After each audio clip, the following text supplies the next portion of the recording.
Well, good evening and welcome to the Hurricane Lee edition of Blitz 8. And we start with one of the great rivalries of the millennium on display tonight at Bonnie Eagle. Class A Titans, Bonnie Eagle and Thornton Academy matching up. Scott's trying to go 3-0. Thornton trying to avoid going 0-3 for the first time in forever. TA up 14-7 late second quarter. Terrell Edwards engineers a late drive, and with 5 seconds left in the half, hits Brant Abbott to tie it up at 14 going to the break. Early in the third, TA drives to the Bonnie Eagle 15, but on fourth and short, the Scots D comes up with a stop. They get the ball back. We're still tied at 14. About 6 to play in the game. Still tied at 14. Thornton forces the punt, but Bonnie Eagle can't handle it, and Ryan Kamari is there to recover, and the Golden Trojans in business. 2 plays later, Mauricio Sunderland to the outside to give his team a 21-14 lead with about 5 to play. Scots from their own 29, 4th and 3. They go for it. Edwards to Trevor Nevels for 9, the first down. Then 4th and 6 at the 40. They cannot convert here, and with a little over 3 to go, Thornton Academy can run out the clock. Instead, Wyatt Benoit scampers 42 yards. That's how you seal it. 28-14, Thornton Academy, its first win, topping Bonnie Eagle. Edward Little visiting Windham tonight, a postcard kind of night. Scoreless in the first. Garrett Winslow is one-on-one on the outside with A.J. Moody, and he finds the sophomore, first of his 2 touchdown catches on the night. Later, Windham driving. Ever see those videos where the photographer on the sideline gets crushed by the high school football player? Almost happened here, but it didn't. Big gain, though, for Aiden Cafoni of Windham. A few plays later, Tobias Perkins, the tough run up the middle for the score.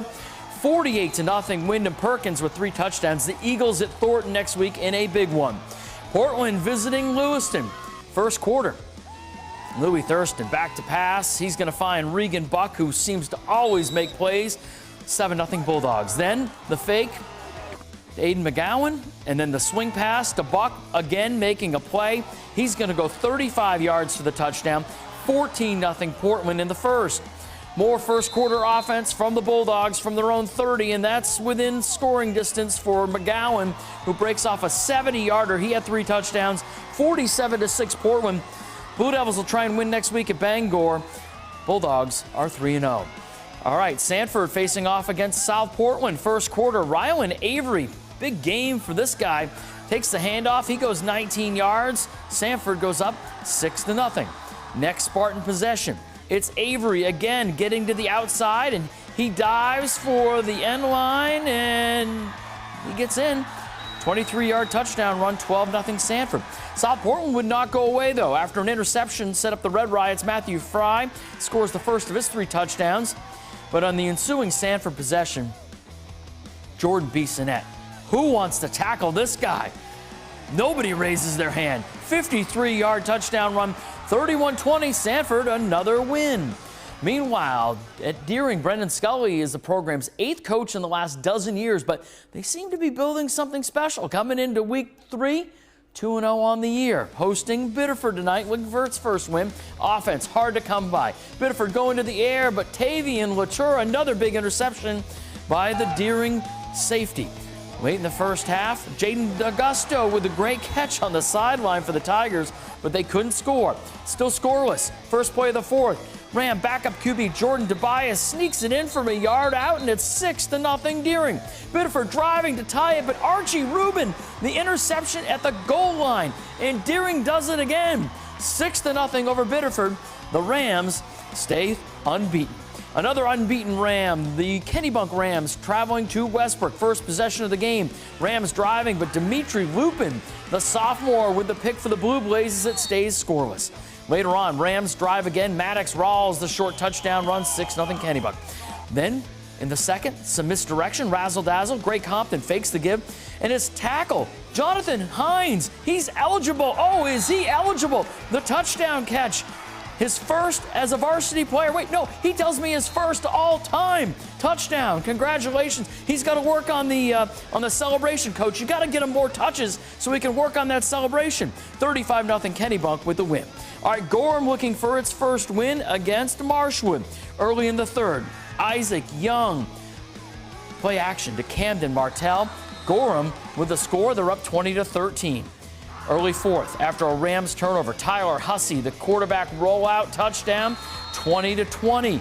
We go back and forth, under 5 to go. Young, this time he keeps it up the middle. Gorham goes up 27-20. 3.5 to play. Graham Goodwin for the Hawks takes the handoff from his own 28 and shows us that breakaway speed. See ya. 72-yard touchdown, ties the game up at 27. The Hawks would force a punt. They get the ball back. Hussey swinging out. Ben Santis for the big gain into Gorham territory. That would set up Brady Isabel. 27-yard field goal, 27 seconds left. It is good. It's the game winner. Marshwood 30-27. Gorham, a tough luck 0-3. The Hawks have Sanford next week. All right, in Waterboro, a good one. Massabesic hosting Noble late in the third. Noble to the air. Jameer Rose finds Tavian Brown wide open. He's not going to miss that one. Knights go up 21-14. Early in the fourth, Mustangs fourth and short. And Bradbury will take it 40 yards for the score. The extra point was blocked, so it's 21-20. 5 minutes to go. Ryan Cray, the 27-yard field goal. Massabesic up 23-21. But Rose goes to work for Noble. He finds Hayden Davis, who makes a move, gets the first down. That sets up a few plays later. Rose taking it in himself for the game-winning score. Noble moves to 2-1 with a 29-23 win. They have Biddeford next week. Now, in this world of next play, one game at a time, nobody likes to look ahead. Well, we like to look ahead, actually. And who couldn't help but notice that Cheverus and Leavitt will close the season on October 20th. Both are out and unbeaten, off to unbeaten starts to the year going into tonight. And we had the Stags traveling to Cape Elizabeth, up 7-0 in the second. Gio St. Onge rolls out, hits Brendan Rogers for the big game, deep into Cape territory. From there, the pitch out to Joseph Osai. He's going to go in from there, second of his 3 scores on the night.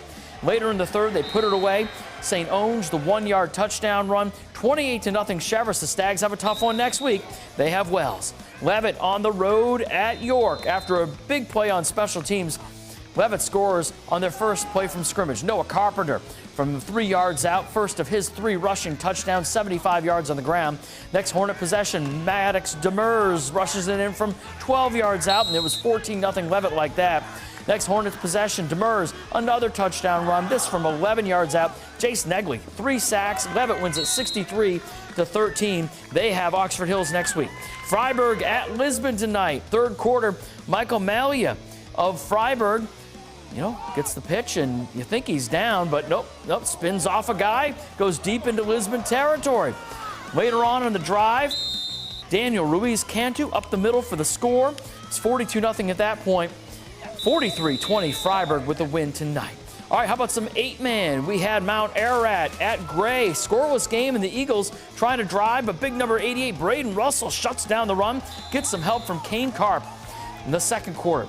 Late in the quarter, the counter for the Eagles. It's Wesley Wallace. He gone 22-6. Mount Ararat with the big win tonight at Gray.